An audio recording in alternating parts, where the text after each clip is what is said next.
Baik, Pak Riza, ini nanti Pak Riza akan menjelaskan step by step atau dari awal Betul. sampai akhir? Bisa satu-satu dulu, Pak? Step by step ya. Oh, step by baik, baik, Ya. Pak Riza. Jadi yang pertama tadi adalah tahap pertamanya nih ya, mulai bagaimana sampai langkah-langkahnya finalisasi data sekolah. Mohon Ya, Pak dijelaskan. Ibu. Langkah yang pertama yang paling penting itu buat Bapak Ibu di sini adalah memahami bahwa nanti proses pengisian PDSS ini itu diberi waktu dari 9 Januari sampai dengan 9 Februari. Jadi waktunya 1 bulan. Jadi mohon benar-benar diperhatikan. Sebentar saya cari cursor pointer. Ini tanggal 9 Januari sampai 9 Februari. Jadi jangan sampai terlambat ya Bapak Ibu. Karena ini tahapan SNBP ini ada sekian panjang, jadi mohon kita tidak mengganggu keseluruhan tahapan. Itu yang pertama, kemudian yang berikutnya ini adalah tadi yang finalisasi data sekolah. Jadi nanti begitu Bapak Ibu login dengan menggunakan akun yang sudah terdaftar, maka nanti akan ketemu dengan halaman yang seperti ini, profil sekolah. Silahkan dilihat apa namanya, apakah sudah benar semua data yang ada di situ, termasuk nama kepala sekolah dan seterusnya seperti itu. Kalau ini sudah benar, jangan lupa dilihat juga ini apa namanya, ada di sebelah sisi kanan ini ada jurusan. Nanti silakan dilihat ini apakah sudah sesuai. Nah, mungkin nanti bagi sekolah yang sudah menerapkan kurikulum Merdeka, maka akan tidak muncul istilah jurusan karena sudah tidak relevan lagi dengan kurikulum Merdeka. Nanti silakan dicentang di sini eh, punya kurikulum apa saja di situ. Apakah ada yang akselerasi, ataukah reguler 3 tahun, ada yang 4 tahun, dan seterusnya. Nah, setelah ini satu tahap selesai sebenarnya. Tinggal melakukan finalisasi untuk data sekolah. Nah, kemudian yang kedua, ini yang saya sampaikan tadi, yaitu penentuan siswa eligible. Nanti di kiri ini ada tombol untuk memilih siswa eligible. Nah, nanti di sini disebutkan saja, bisa satu persatu dengan menyebutkan NISN dari siswa itu, atau dengan menggunakan bulk, menggunakan spreadsheet atau Excel juga bisa.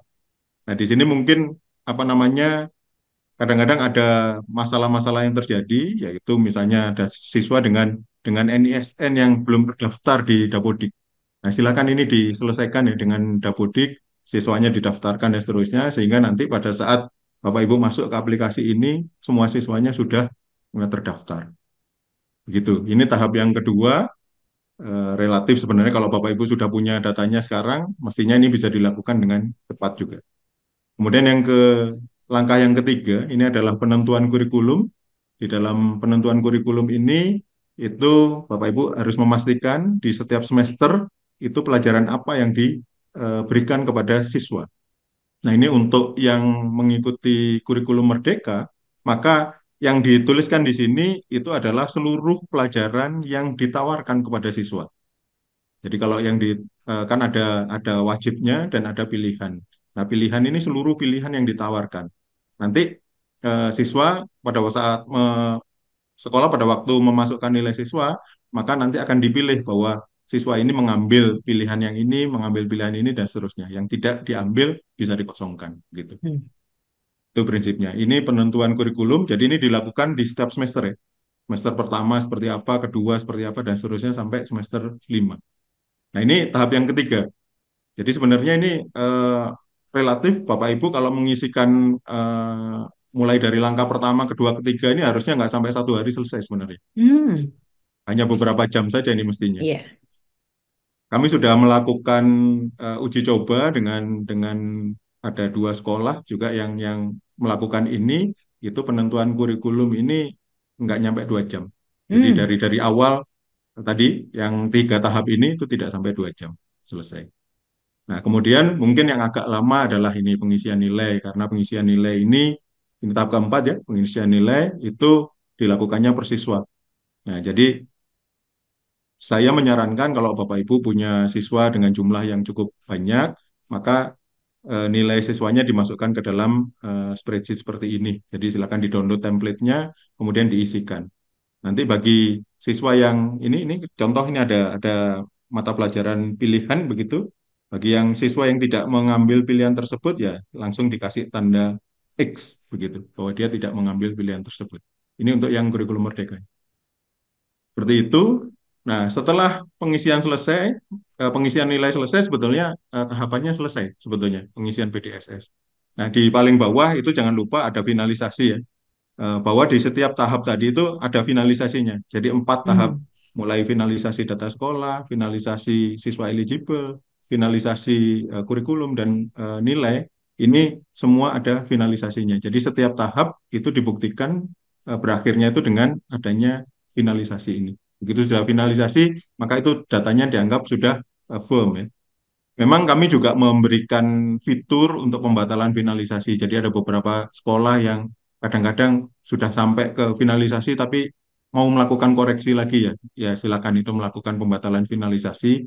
Tapi itu saya harap tidak perlu dilakukan sebetulnya. Itu hanya kalau paksa saja dilakukan. Kalau Bapak Ibu sudah siap dengan semua data yang tersedia, maka tidak perlu adanya pembatalan finalisasi. Semuanya langkahnya maju aja terus sampai selesai begitu. Nah, itu sebenarnya pengisian PDSS ada di situ. Nah, nanti kami akan ada satu fitur lagi yang akan diletakkan di website SNPMB adalah untuk memantau progres Bapak Ibu mengisi PDSS. Jadi nanti setiap pihak mau dari eh, Kanwil Kemenak misalnya atau dari Bapak Ibu yang di Dinas Pendidikan Provinsi atau di eh, eh, orang tua juga bisa memantau. Jadi apa yang dikerjakan Bapak Ibu akan terlihat di sini bahwa sudah sampai di tahap mana setiap sekolah itu. Itu. Kemudian ada satu hal yang ingin saya sampaikan. Ini terkait dengan pengisian nilai. Ini banyak sekolah yang setelah mengisikan nilai ini itu agak ragu-ragu apakah nilai yang diisikan ini sudah benar semua atau tidak. Ada beberapa sekolah yang meminta siswanya sendiri untuk melakukan cross-check. Apakah nilai yang dimasukkan ini sudah sesuai dengan raport yang sudah dibagikan kepada siswa. Nah, kadang-kadang ini membutuhkan waktu yang cukup banyak begitu untuk melakukan verifikasi, validasi begitu apakah sudah benar atau tidak. Karena ini nanti akan berdampak tadi yang seperti disampaikan Pak Ganefri ya, bahwa nanti pada waktu siswanya itu dinyatakan lulus, kemudian daftar ulang di perguruan tinggi, maka akan dilakukan cross-check dengan raport fisik yang dimiliki oleh siswa. Nah, ini kalau sampai terjadi kesalahan, ini akan repot gitu karena siswanya jadi dibatalkan kelulusannya. Nah, itu tidak kita inginkan semuanya ya. Semua pihak tidak menginginkan, baik itu siswanya nggak menginginkan hal itu, sekolah tidak menginginkan hal itu, perguruan tingginya juga tidak menginginkan hal itu terjadi begitu. Mm-mm. Nah, maka nanti ada fitur untuk melakukan ekspor. Ini sudah sejak tahun lalu sebetulnya, mungkin Bapak Ibu sudah ada yang memanfaatkan fitur ini. Jadi data nilai yang dimiliki oleh setiap siswa itu bisa diekspor lagi menjadi sebuah PDF. Nah, PDF-nya bisa di-download.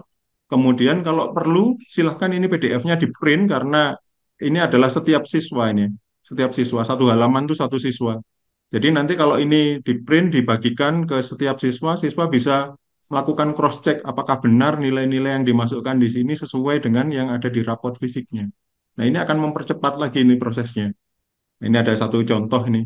Eh, Misalnya seperti ini, anunya, apa namanya, nilai-nilai ini. Nah, nanti siswa akan bisa melakukan pengecekan.